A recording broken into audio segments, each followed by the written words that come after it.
Good morning, good afternoon, good evening, Notre Dame fans.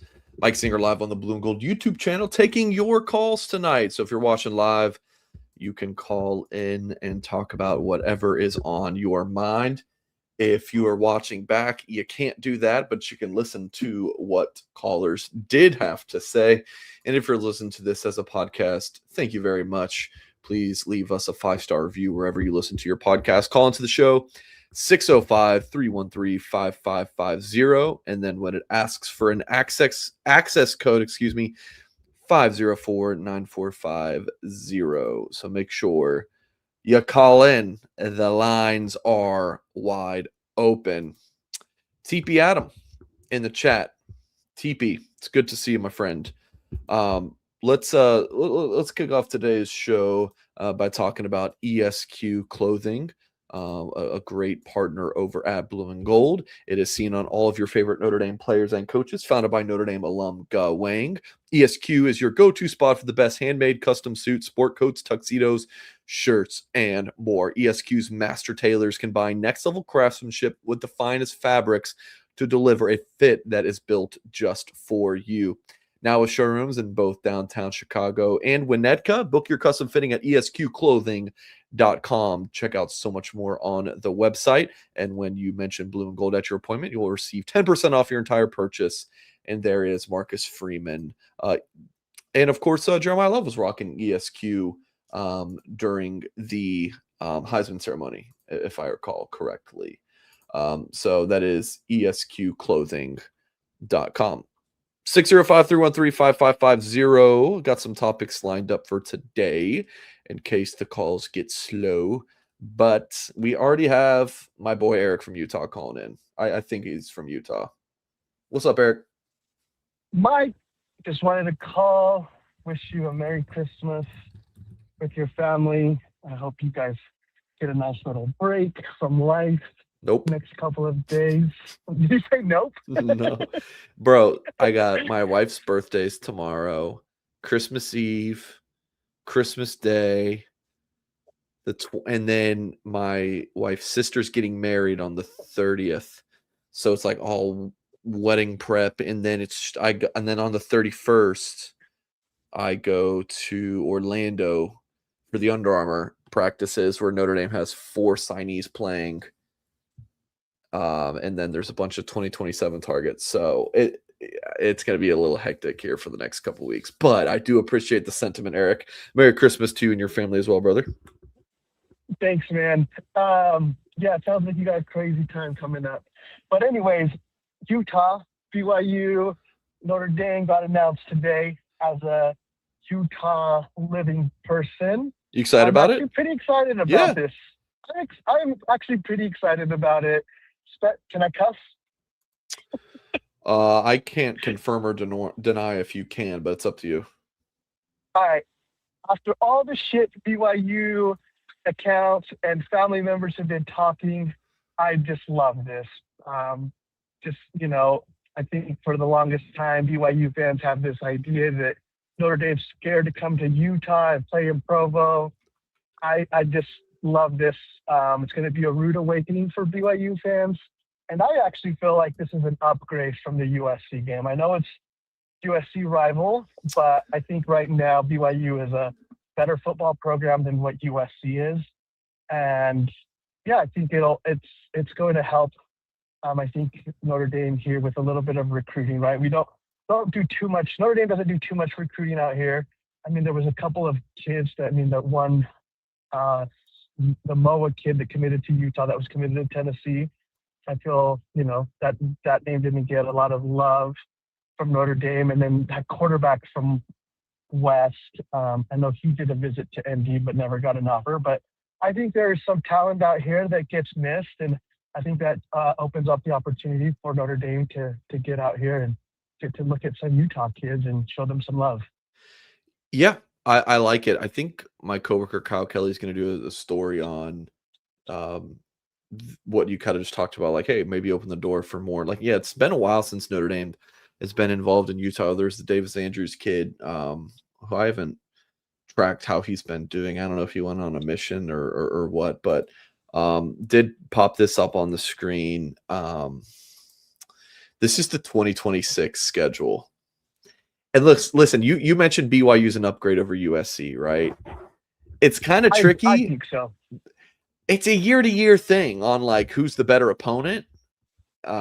Because like when Notre Dame scheduled this Wisconsin game, I mean, originally it was supposed to be 2020 and 2021 or 20, so, whatever it was. Obviously, the game got moved back due to the COVID.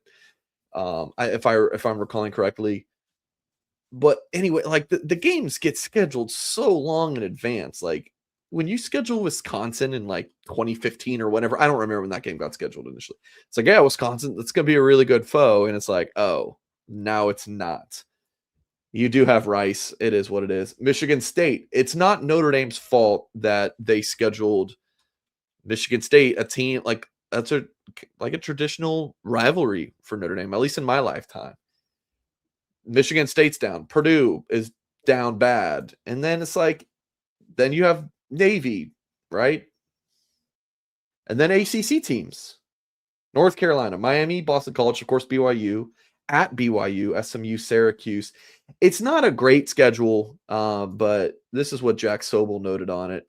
Well, he said it's quite bad. It's not Notre Dame's fault that Wisconsin, Michigan State, and Purdue, opponents that are scheduled years in advance, are low points in their programs. ACC being what it is doesn't help either. It's kind of what I just talked about, but I thought Sobel did a good job with that tweet. So it's like the schedule it's easier than last year, especially at the top, but there's definitely some teams that Notre Dame could lose to on that schedule.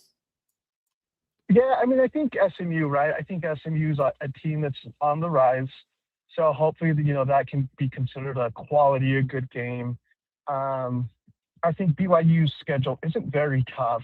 So I think once Notre Dame comes to Provo, then BYU should be ranked pretty high. And I think with the way BYU ended the year, right, there's no way that they start outside of the top 25 this year, especially with having some of that talent come back. So I think, when it does come time, it could be top 10 matchup for them, for Utah, BYU. And I just don't see it, November when it would have been USC. USC could probably have 2 or 3 losses at that point. And so it just wouldn't be, I get it, it's rivalry game. You want to beat USC anytime you can. But, I think this will give you a quality November win. That's I'm assuming, right? It's that the BYU game will be in November. So then you have 2 quality games in November at the end of the season instead of the beginning of the season. So I think that's going to help, right? And I'm assuming Notre Dame wins those games, but that should give you 2 quality wins at the end of the season that can help go a long way once playoff time comes, where you can be ranked higher for those 2 quality wins. I muted myself. You have your quality game with Miami. Assuming Miami's good next year, you just don't know like who's going to fall off a cliff. But Miami, BYU, like there's quality in this schedule, but it should be one that Notre Dame goes 11-1 or 12-0. Like they should, and like it also should be. I mean, even though you lose Jeremiah Love. It is, and of course Price, and obviously guys who run out of eligibility, and look, it's still just gonna be such a talented team next year. I feel really good about the team next year. What else is on your mind, Eric? Yeah, I agree. I think I don't know which podcast I was listening to, but they were saying that an NFL scout said that this upcoming season Notre Dame's team should be the highest, best team in the Midwest. So man, when you hear things like that, it gets you very excited for a national championship. And then other thing on the Miami, it'll be interesting to see which portal quarterback Miami ends up getting. That portal list of QBs is just getting longer and longer every day, and more expensive. Quality quarterbacks, yes. So it'll be interesting to see who goes to Miami. I think people think Raiola and Levitt, especially with those 2 being the highest, the biggest names. So I'm interested to see who goes there. and hopefully, Miami doesn't shit the bed, and it's not a quality game for Notre Dame. Yeah, man, I'm as a Notre Dame fan, I'm not happy that they got left out of the playoffs. And anyone that brings it up to me, I just like to say corruption at its finest, because that's what I believe. And screw the ACC, screw Virginia for losing the ACC championship. Screw ESPN. I love Notre Dame. Um, I appreciate everything you guys do over at Blue and Gold. I listen to every episode that you guys do on podcast. Yeah, man, I appreciate you guys. I call in every You radio show, do. every call-in show. And so, I really appreciate you, Mike. Appreciate the Blue and Gold staff, and go Irish. And I'll leave it at that, man. All right, Eric. Thank you so much for calling in, brother. Take care, man. Bye-bye. All right, good stuff from Eric. Phone lines are open 605-313-5550. And then when it asks for an access code, 5049450. We have not done one of these Collins shows since July. It was July 22nd. So my bad for that.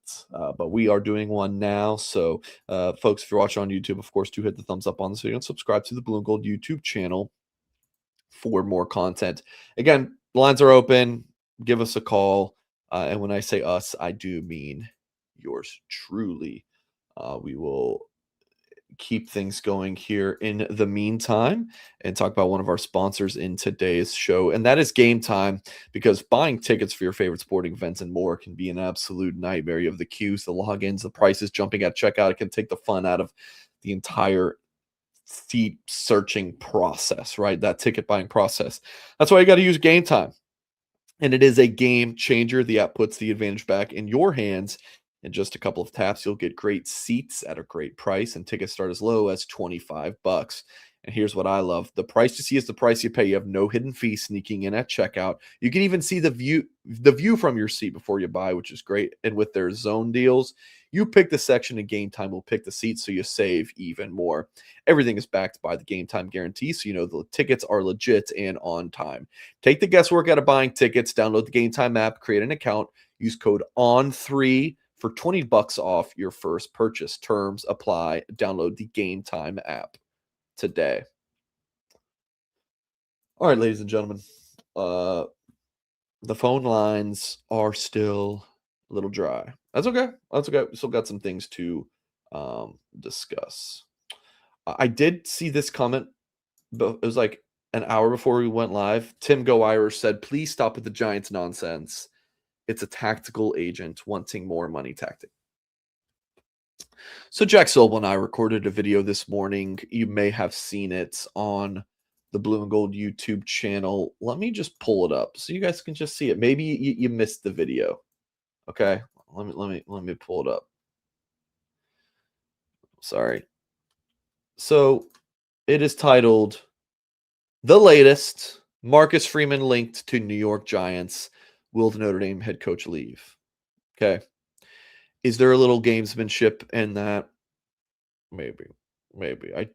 I do want people to click on the video. I want you to watch the video. But we got so many comments on this video, people being like, "This is clickbait." Listen, in my line of work, yeah, we want you guys to watch our video. It would be like McDonald's advertising that they want you to come into their store. They want you to come and eat at McDonald's. Like it's just advertisement. Whether you click on the video is up to you. But in the video, we don't think Freeman is going to the Giants. We don't. What we said. Now, is Freeman being linked to the Giants? Yes. But is it nonsense that the NFL media is reporting that the Giants are interested? The Giants are very interested. Is Marcus Freeman interested? I do believe he is to some extent, that he is, taking calls and whatnot, but we don't think he's going. Okay. So I just don't understand, like, oh, this is nonsense. What part of it is nonsense? I feel like the stop talking about the Giants. I feel like that crowd is the same crowd who was like, if Notre Dame goes 10-2, they're making the playoff. It's a lock. You know how many times we heard that? I feel like so many people just want to bury their heads in the sand and only believe what they want to believe. And anything else is just clickbait. It's nonsense. If they go 10-2, they're not leaving them out. Notre Dame gets so many eyeballs. Think about the TV viewership. ESPN wants Notre Dame on there. Here we are, brother. Here we are on December 22nd, and I'm taking a call-in show about the BYU series next year, and not, hey, let's talk about Notre Dame's Sugar Bowl or Rose Bowl or whatever. Here we are. So, again, do I think he's going? No. Nope. Nope. All of the rumors of it are coming from the NFL side of things. The Giants are interested. The Giants are going to keep coming. Believe that Freeman's one of their top choices. But there's nothing to be concerned about right now. Savvy GG said, just had McDonald's here in the Netherlands. Don't recommend the big and tasty.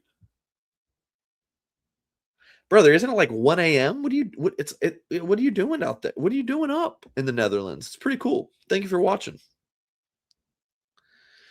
Could Mickens be groomed to take over for Freeman when he does leave? It just really depends when Freeman leaves. I think that Freeman's going to sign a long-term extension, and in that case, if Freeman serves out his contract, I could see that, but that is, I mean, to answer the question, could Mickens be groomed? Yeah, sure, could. Will he be? I don't know.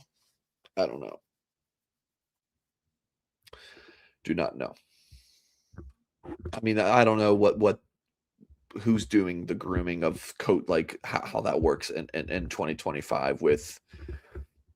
Yeah, I feel like that happens more when coaches are there for like 20 years, right? And then they step down and then they just hire like his right-hand man of the coach like that. That's usually when that happens.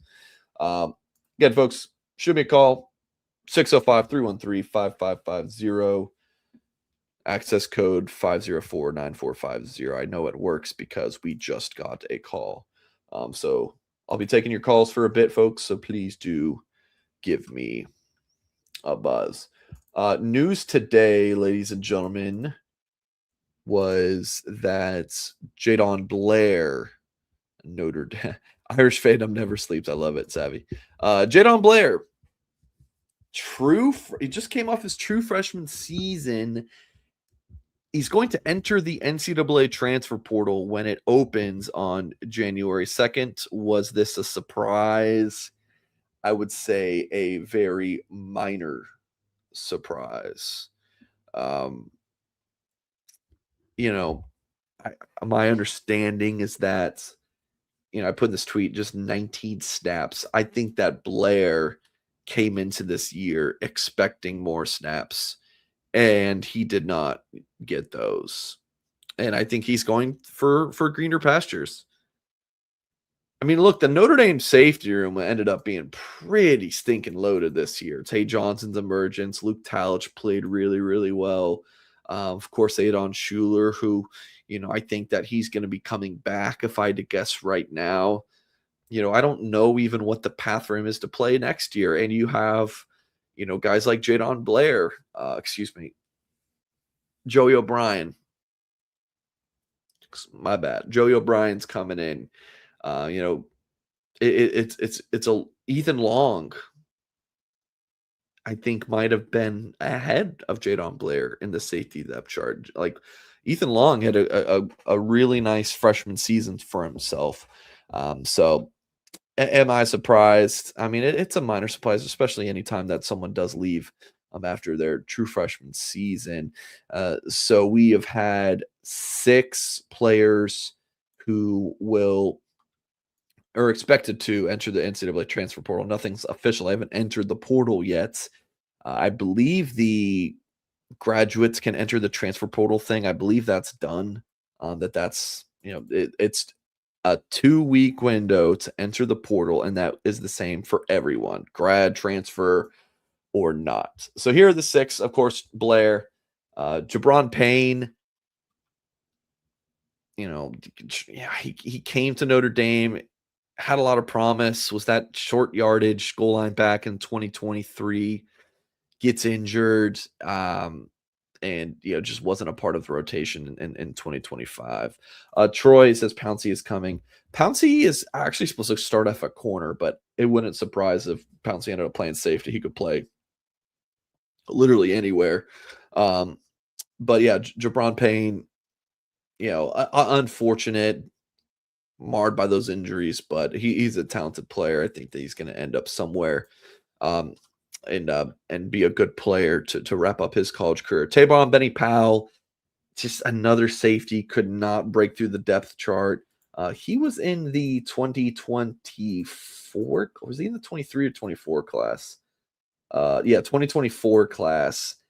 And I just don't think that there was a path for him to break through and get on the field, especially with those young bucks behind him. So Tabron Benny Powell, he's headed to the NCAA transfer portal. He's a good looking player, especially coming out of high school. There's a lot of excitement about him. He tested really, really well. But he again, he's going to be hitting the portal. And then moving through the list, excuse me, guys. Chance Tucker, he's going on his 6th year. He was in the 2021 class for Notre Dame, was never able to break through the depth chart. Also battled with a lot of injuries in his college career. Chance Tucker, we'll see where he ends up. And then the quarterbacks, Anthony Rizak, walk on from Omaha, Nebraska. His twin brother Teddy is still on the team, and I don't expect him to leave. But Rizak, as a walk on, I believe is going to find himself as a starter at a lower level. So good for Anthony Rizak. And then, of course, Kenny Minchie entering the portal, what was that last week? And not a surprise at all. Happy for Kenny and hope that he gets to start somewhere, which I'm sure he will. Is it Boston College? What about like a Vanderbilt? Minchie will be a starter at the Power 5 level next season. All right, taking a call from 317. Indianapolis. What's your name? Where are you calling in from? Yes, this is I'm in Brazil, Indiana, and name is Original Irishman. And a couple things. Have you guys heard anything yet about Xander Edwards? Is there any heat going his way for the Irish? I know it's a 28 recruit, but everything we're seeing, obviously in Twitter and all that, guy is killing it right now. Yeah. I mean, sophomore, totally killing it in a very, very competitive state at that. You guys heard anything at all? Yeah, of course. So, I mean, I'm pulling up his page to show the folks watching. It's a Mark Edwards kid, former Notre Dame player. So, Xander Edwards, 6'2", 220 pounds, had like a record-breaking sophomore season, just went berserk. He's a really nice player. He's on Notre Dame's radar. My guess is that if he's going to get a Notre Dame offer, it would come in March for their Pot of Gold Day on St. Patrick's Day, which is when they offer all those sophomores. But I honestly wouldn't be surprised if they don't, and they want to see either him work out at their camp next summer, or if they want to see early junior season film. And I'm gonna be honest with you. Is it Bill? Is Bill your name? Yes, it is. That is correct. Popped up on the caller ID. So I think that they can wait. They can't wait too long. Like I'm not saying they should wait till the kid's a senior, a couple weeks before signing day. But I think whenever they offer Xander Edwards, if they do, they're gonna get him. So he's a good looking player, but they're not offering a lot of 2028s yet. Okay, I kind of figured that was the case. I just know there's some they have, and I know pot of gold is a big deal. So I'm being impatient. I think the world of the Edwards. He's like one of my favorite players anyway. So that's my age group. I'm in the 50s, 53-year-old man that's been waiting since 1993 to win our next championship, and it's frustrating. So, and with that said, I'm not watching any game except for the IU game this weekend. I have no choice. I've got a wife and daughter that graduated from there, so I have to watch it, because if I don't, well, then my bed's gonna be cold. But besides that game, I refuse to watch any of them. I don't even watch any of the clips on ESPN. I got rid of my app. I really don't care if I see ESPN ever again. I'm a season ticket holder, and quite frankly, they can all kiss my ass. That's just the way I feel. I appreciate you taking my call, and thank you for answering the Edward kid question for me, Mike. You got anything else, Bill? Nope, I'm good. Stay blessed. All right, Merry Christmas, brother.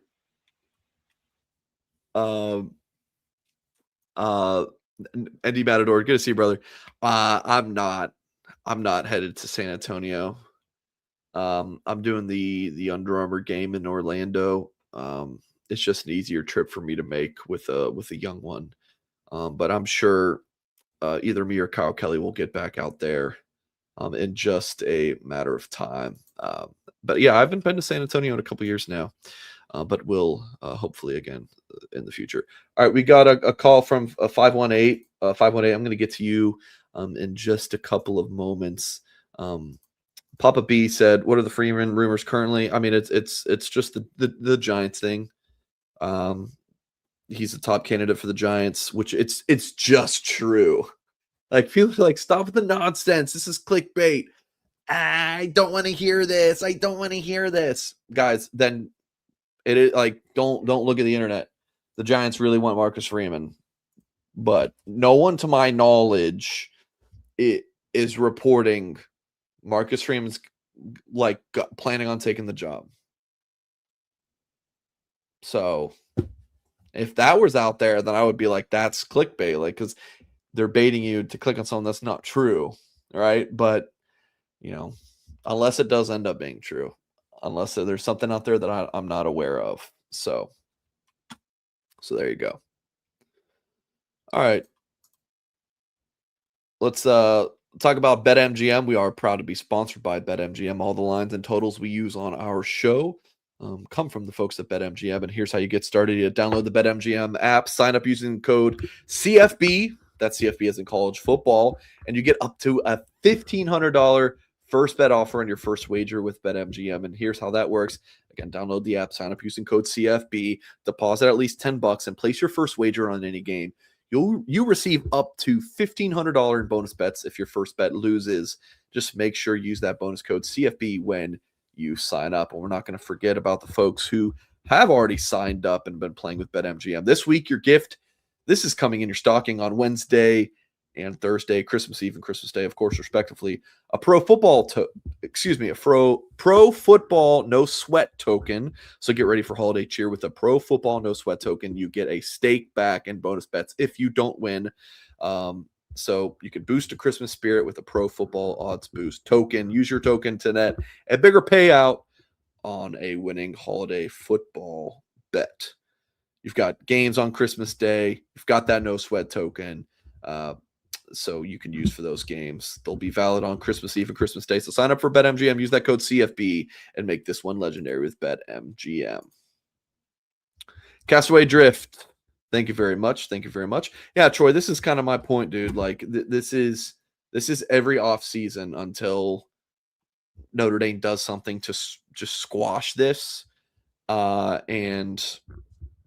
Or if every time Freeman's name is being linked to a job, Notre Dame comes out and says no, or Freeman says, like, I don't know what that looks like, but he's going to be in demand.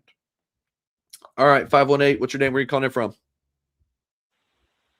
Hi, I'm Johnny, calling from upstate New York. All right, Johnny, what's going on? I have two questions to ask. Are you hearing any rumors into what ND's plans are for the transfer portal? Wide receiver, it's a lot of the same from last year. Wide receiver, probably a couple.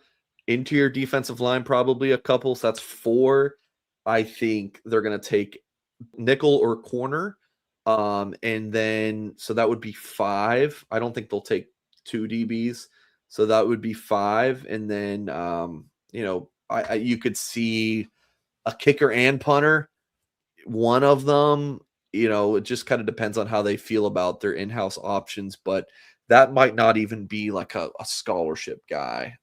It could be like a walk-on kicker or punter. So, we'll just kind of have to see there. But so those are the positions to watch, Johnny. But in terms of names, that is a little bit tougher to report on for multitude of reasons right now. Oh, all right. Thank you very much. Yeah, of course, John. And do you think that there is any possibility that Christian Gray could lose a starting role in 2026? To whom? Who do you think would beat him out? Like one of the young bucks, like Golden or Zachary? Yeah.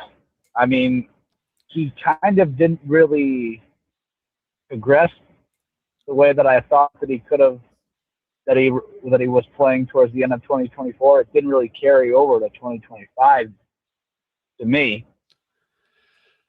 I'm gonna be honest with you. I don't see that happening. I guess it's possible. I think it's possible, he though. gives too many big plays up. He does, but that's part of being across from Ben Morrison and Leonard Moore when those guys are just freakazoids. And, Ben Morrison should have been a first-round pick, but he gets injured. Like, that's part of it that you just – when Notre Dame plays all of the cover 1 or cover 0, when you're in a corner on an island, you're going to get beat. It's just that Notre Dame has had 2 of the best corners in college football the past couple of years. It's a difficult thing. And then, Stock Sale Flyer says in the chat, playing hurt, which, something that he was battling through the season. So, yeah, like, should he be better in progressing on all those things? Yeah, 100% see what you're saying, Johnny. But I think that there's more of a discussion about, does he go pro? The scouts really like him. This is a kid who going into his junior year, he ran a 4.38 or something at Ohio State's camp in the 40-yard dash.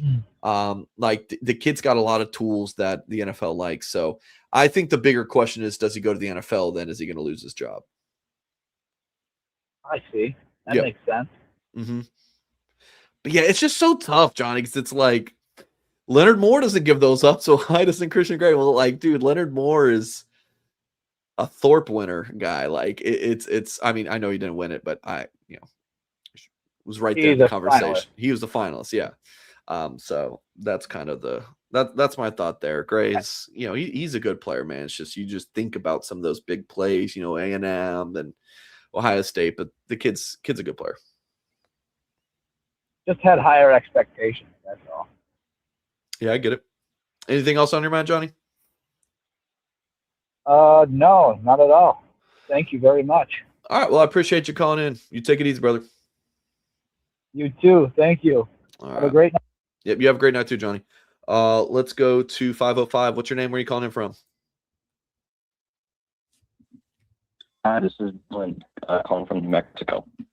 Sorry, what was your name? Dylan from New Mexico. All right, Dylan from New Mexico. What's going on, brother? Hey, curious to see if you had seen the post that Miami players were put after their game with Texas A&M. Mario Cristobal sort of relitigating the debate over whether or not to get over Notre Dame in playoff. I think it was like a post-game interview or something like that. I saw stuff like that and look at it, it's like, why can't you guys get on? Like, what are you crying about still? I don't know. It's kind of classless to me. Like, just kind of like their validation about it. Like, hey, we just proved that we did belong in here over Notre Dame. Like, is that what you're saying? Like that? Is that what I always saw like the headline about it. And I know some of the players were chirping about Jeremiah Love because, I think Jeremiah Love put on Instagram, like, I hope A&M goes and beats their butts or something like that. Is that kind of what you're getting at, Dylan? Yeah, so think it was an article that was quoting Mario Cristobal after the game, where he was still kind of talking about how, like, oh yeah, there's still some people out there that think that we shouldn't be here, bringing up the talking about that head-to-head match that he's had with the head dab setters. And I just thought that was a weird thing to bring up in a post-game interview. It's like, look, you made it to the game yet. Like, you let it go. You got what you wanted, I don't see the point of it. It kind of reeks of insecurity to me, honestly. There's still a bit of insecurity in there. I don't know, bro. I think that's a nothing burger to me personally. It's like the guy's fired up after, winning Miami's biggest game in several years. So, if he wants to talk his shit a little bit after a big win, I mean, it doesn't offend me personally. I see where you're coming from, but if you're asking for my opinion, tip the cap to Miami. Was I pulling for A&M in the game? Maybe, but it's a competitor just kind of mouthing off. I don't see anything, too wrong about it. Just me personally. Yeah, fair enough. What did you think about that first playoff, just in general? You're kind of cutting out, Dylan. Like, just about the first weekend? Yeah, how do you think? Thoughts on the first round of the playoff? Yeah, I'll talk about that in a second. Thank you, Dylan, for calling. I thought that Oklahoma going up 17-0 and then dropping that game 34-24 was ridiculous. I thought Oklahoma was going to win that game because Bama can't run the ball, and that Oklahoma defense was so stout. And to just make Bama one trick pony. It is so funny doing this show. I go for a half hour and no one's calling in, and now we're just, like 9 people deep or something like that. So I'm going to try to remember the order that people called in. So folks, please do hit the thumbs up on this video, subscribe to the channel for more content, of course. I think Oklahoma is just a fraud when it comes to the CFP. They're 0-5 now in the CFP. But hats off to Bama. That game against Indiana is going to be fascinating. The G5 teams, it is what it is. I am fine with the G5 teams getting in. Excuse me. A G5 team getting in. There's got to be some kind of protection from them getting 2 in. That was ridiculous. But, also the ACC was terrible. Now, the committee moved their goalposts at the end, but, putting James Madison and Tulane in there was, kind of ridiculous. Again, I'm fine with having 1 in there and seeing about that 5-12 upset, but 2 was ridiculous. And then what was that other game? What was the other game? It was Miami and A&M. Awful, terrible football. Goodness gracious, both of those teams look terrible. The kicking woes, yeah, guys, it's not limited to just Notre Dame. Other teams miss kicks too. And it was just like Notre Dame would beat both of those teams. But, hey, you know what? Notre Dame didn't. When they had the opportunity to beat those 2 teams, they didn't. It just, that is what it is. But if they played right now, I think Notre Dame would beat the crap out of them. All right. Again, Dylan, thanks for calling, brother. 949, what's your name? Where are you calling in from? My name's Andrew, calling from the Netherlands. It's 1 a.m., brother. What are you doing? Waiting for a flight. So getting back to the States here in about 12 hours. So I figured I'd just call in. Well, what are you doing in the Netherlands? We had a work trip, but we just finished up and getting back on in time before Christmas, luckily. Well, what do you do for work? I work in the airline industry. So. Hot damn. All right. Yeah. It's pretty sick, but dude. Yeah, it's not bad. It was a cool trip, my first time out here. But anyways, I just wanted to ask you, pick your brain, because throughout the past weeks, people have been talking nonstop about Notre Dame, and in particular, our independence and, our lack of conference play. And I just wanted to know what you think, where things are going to turn out in the next 5 to 10 years with regards to college football and Notre Dame's independence.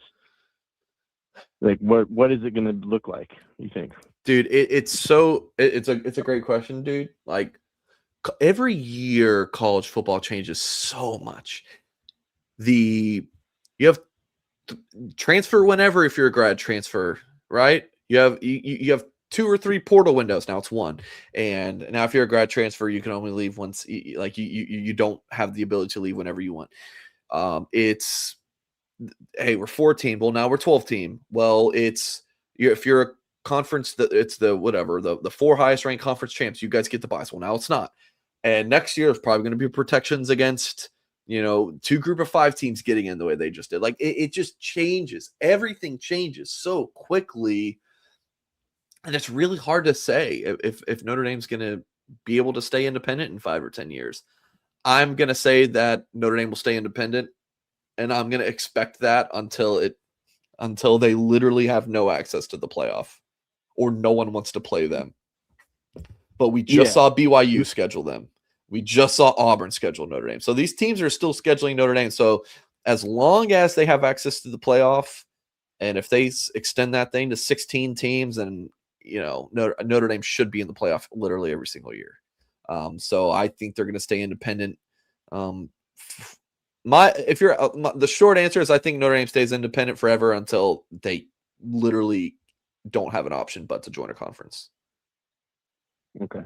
Yeah. I mean, how do you feel about it?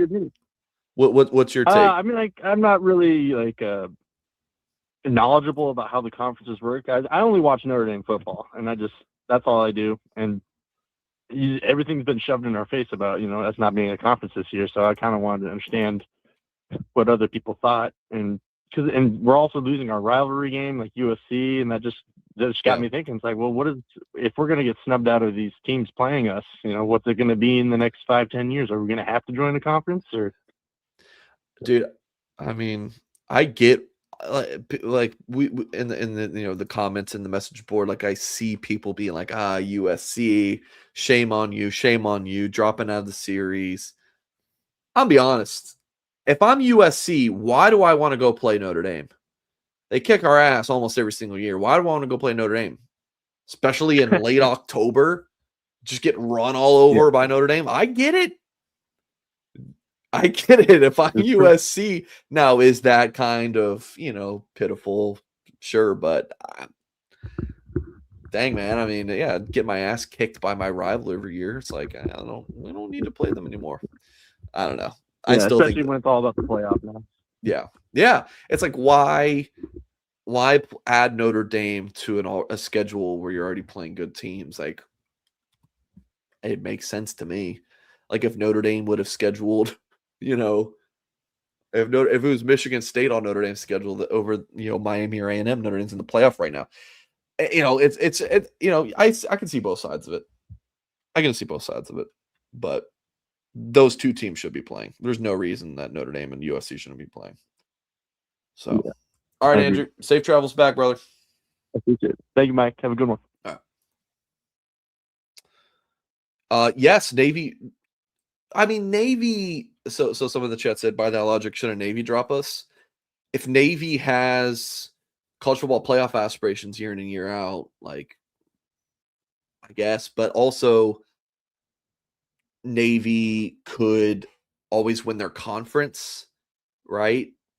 And then if you're like a 11-1, 10-2 Navy team with that AC conference championship, you're more likely to be that G5 rep. But also, if Navy beats Notre Dame, the boost that gives them. So again, I see both sides of that too. So just kind of depends on how you want to view that if you're an AD. Let's go to trying to remember the order this came in. We're going to go to 804 next. What is that? Richmond? 804 is Richmond, right? Yes, sir. What's your name? My name's Devon Mayfield. Devon Mayfield. What's going on, brother? What can I do for you? What's on your mind? All right, I'm gonna tell you. All right, I'll call. I was when I first called. I was gonna call and ask about what you think about the playoff, but I heard you in the other call.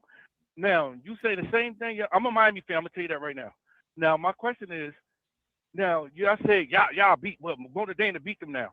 When y'all played Miami, did y'all get dominated? Didn't Bain dominate y'all?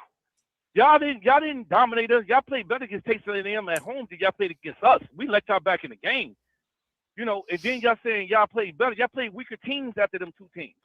So why y'all just give people their props and stop saying y'all would beat them now when y'all played them? Jeremiah Love had 33 yards.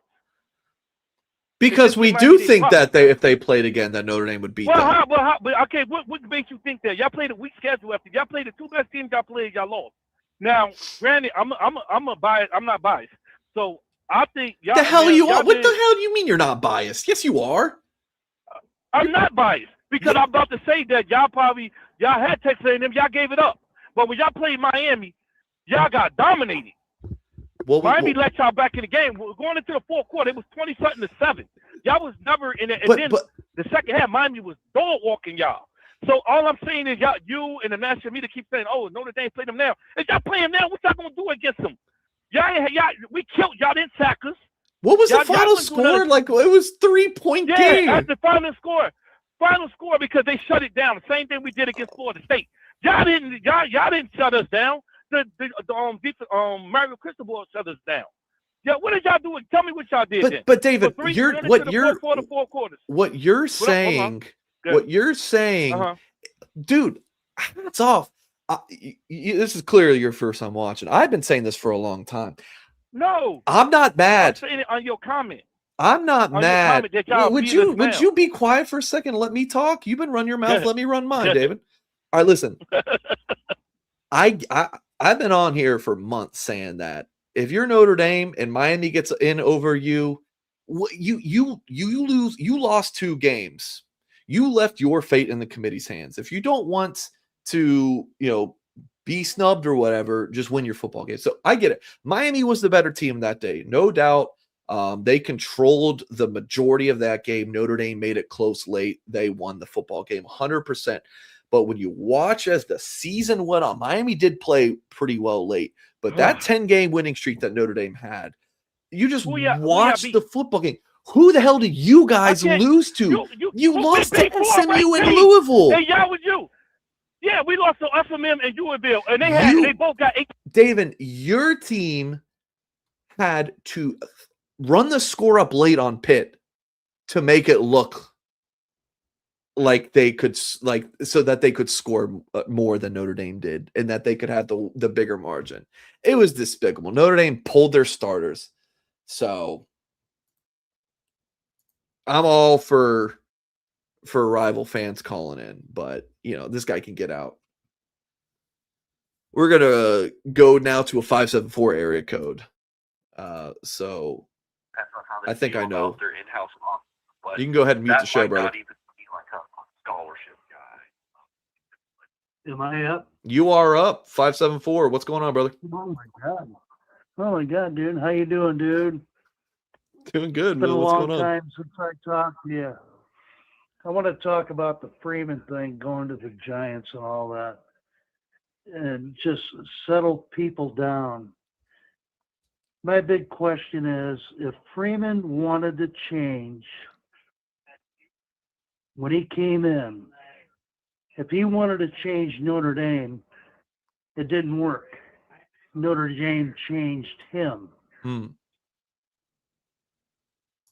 He can, letter A, he converted to Catholicism. B, he's always trying to finish what he started. C, he preaches playing hard. And D, he builds a strong foundation. And E, the most important thing, if he's going to go to the Giants, the only way he's going to leave is if his wife wants him to. And that and build a foundation for his kids. And that is a personal thing between them. That is the only way I can see him leaving. He is not leaving. He is not going to pack up camp and go to the Giants in pro football. It ain't going to happen. With the NFL, they're in a downswing right now, so that ain't going to happen. So people just need to cool their jets. The other thing I want to say is these bowl games have to be done. The only bowl game I watched was the Boca Raton Big Bowl of Chili game, whatever it was. I can't even remember who won that game. What a great game, though. So that's all I have to say. All right, Patrick. Thank you for calling in, brother. All right. Actually, I don't even know if his name is Patrick. He didn't say, but that's what popped up on the caller ID. Yeah, good call. All of those things make sense from what he is saying. It's just, what does Freeman want? Maybe Freeman's always wanted a New York job, and this is and if he thinks this is time, like, I don't know. I just think you're Marcus Freeman. You have turned Notre Dame from a school that was getting 3-star defensive backs to 5-star defensive backs. Skill talent is flocking to South Bend. Notre Dame had not won a major bowl game, major postseason game in decades. You won 2 in one postseason with obviously Georgia and Penn State. You are knocking on the doorstep of a national championship. This 2026 team, you're losing talent, but you should be loaded. I mean, Notre Dame's going to have heck, Gar, dude, like, you're about to have your best quarterback in a long time. Carr was really good as a redshirt freshman. Just wait till he's a redshirt sophomore. How much better he's going to be. I just feel like this is not the time to leave. The Giants, bro, they're going to fire their next head coach if you don't go. And you can go there in 2 or 3 years or 4. Like, those things aren't, like, I just don't think those jobs are going anywhere. But the opportunity to be Notre Dame's head coach and win a national championship and get that statue, like, that's now. That's now. You win a national championship at Notre Dame. He's already so liked. Everyone loves Marcus Freeman. People might hate Notre Dame, but everyone loves Marcus Freeman. You ever see comments be like, oh, I don't like Marcus Freeman? No, the only time people say that is, I hate Marcus Freeman because my wife likes the guy so much. That's the only time. So I don't think it's the right time. And again, I think that Freeman's going to sign an extension. Again, remember, he just signed one last winter before the Indiana game. So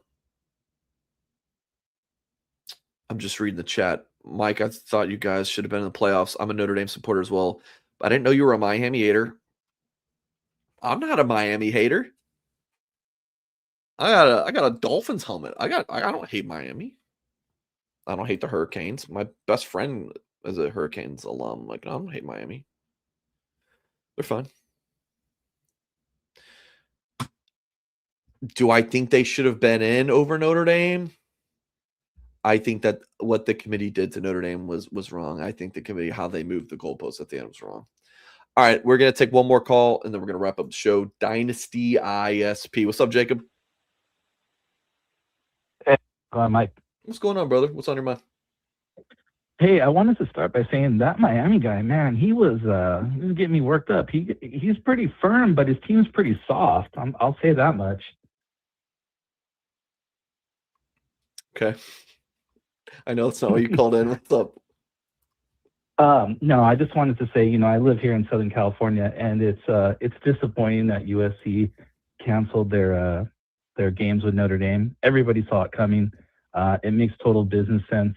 no heart to them at all. But I wanted to ask you if you see Notre Dame wanting to continue to come out to Southern California. I know Brian Kelly, that was a big thing to come to Southern California every year, but now there's only Stanford and Palo Alto, and that's not Southern California. So do you see Notre Dame going after maybe UCLA or maybe even SDSU? I know that's a much smaller school, but just want to hear what you had to say. Yeah, Brian Kelly loved the golf course. Just joking. But I mean, part Great of the weather for golfing. Part of the thing about like when Notre Dame ends the season, you know, like at a Stanford or at USC, would be like, oh, you get to stay out there and recruit right away. Well, the recruiting calendar has changed. Back to my earlier point about the college football calendar, everything changes so much. That's a dead period now. So you can't play and then go do those home visits. Those don't exist anymore. Those home visits are now, there's like a 3-week period or something in January where you can do home visits with the kids during their junior year of high school. So everything's just been flipped up its head. So that was the first thing that came to mind recruiting wise. But you said, what do I think they should schedule a different Southern California series? Yeah, most likely UCLA, Rose Bowl. No, none of that does anything for me. Just bring back USC in 2030, sign a 2-decade extension on that, and just play USC. I mean, sure, like, I mean, what are you going to play at San Diego State? Maybe if it's, no. Maybe like a UCLA in SoFi or something like that. I guess maybe like a Shamrock Series thing, but no, just bring back USC in 2030, get it right, get it done. These two teams should be playing every year. That's my thought about that. I agree. Sweaty Mike, I appreciate your time. Thanks. All right, Jacob, take it easy, brother. All right, fun show, guys. I haven't done one of these call-in shows in 5 months, and we're back. I don't know when the next one will be. Our next show, it's going to be Friday, recruiting update show. Charles Power. You guys remember Charles Power? Some of you might remember the name. He's the rankings guy at On3, which, of course, when On3 purchased Rivals, the high school recruiting part of On3 became Rivals. He's the one who ranked CJ Carr as a low 4-star. What everyone else had as like a top 50 prospect. So we're going to get Charles Power on the show. We're going to talk to him about the 2026 recruiting class for Notre Dame. We're going to talk to him about CJ Carr. It's going to be a fun time. I don't know. I texted Power during the Miami game when I thought CJ played really well. That first start at Miami, I remember walking away from Hard Rock Stadium being like, Notre Dame has their quarterback of the future. I liked Carr as a prospect a lot. I saw CJ at an Elite 11 tournament in Knoxville. I saw him at Irish Invasion. I saw him play his junior year. I saw him play his senior year. And that junior year was a bad loss. They got shut out against a team that they should have blown out. I think they lost 7-0. I saw Carr a ton. I liked him a lot. I wasn't sold on him until I saw him against Miami. I liked him. I thought that he was going to be a really good player, but I wasn't super confident in that until that Miami game.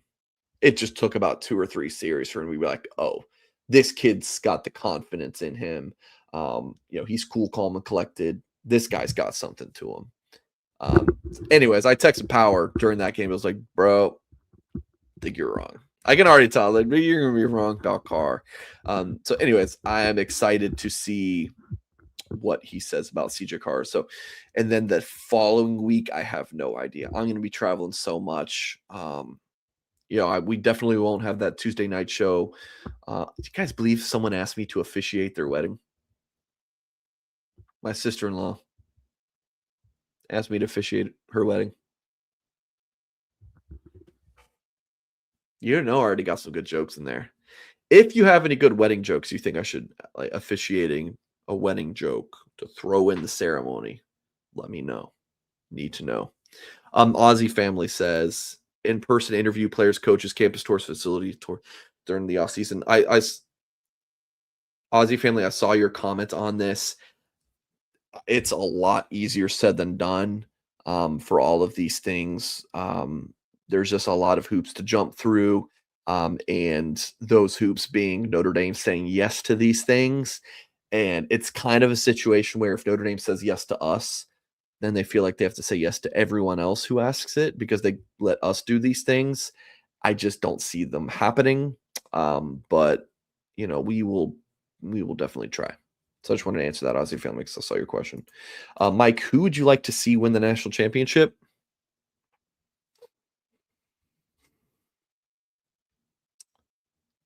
I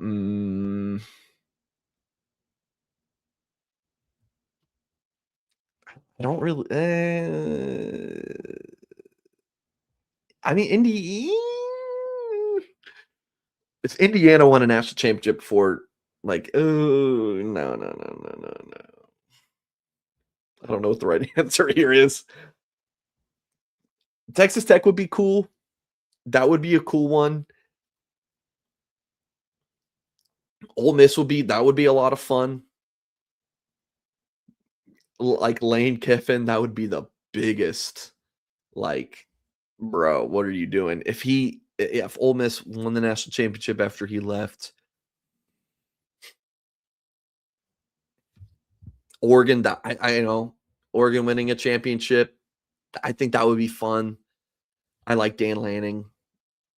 Those are my three: Texas Tech, Ole Miss, or Oregon. That's what I got. All right. Folks, please do hit the thumbs up on this video if you have not done so yet. Subscribe to the Blue Gold YouTube channel. Fun show. I never know what to expect when I do these call-in shows. We were dry for a while, and then we just got all these calls. So thank you all for tuning in. Next show, again, Friday, Charles Power, Rivals Rankings Director, will be on. You guys have a very Merry Christmas and Happy Holidays. Happy New Year around the corner. Yeah, tell your loved ones you love them. Good night, folks.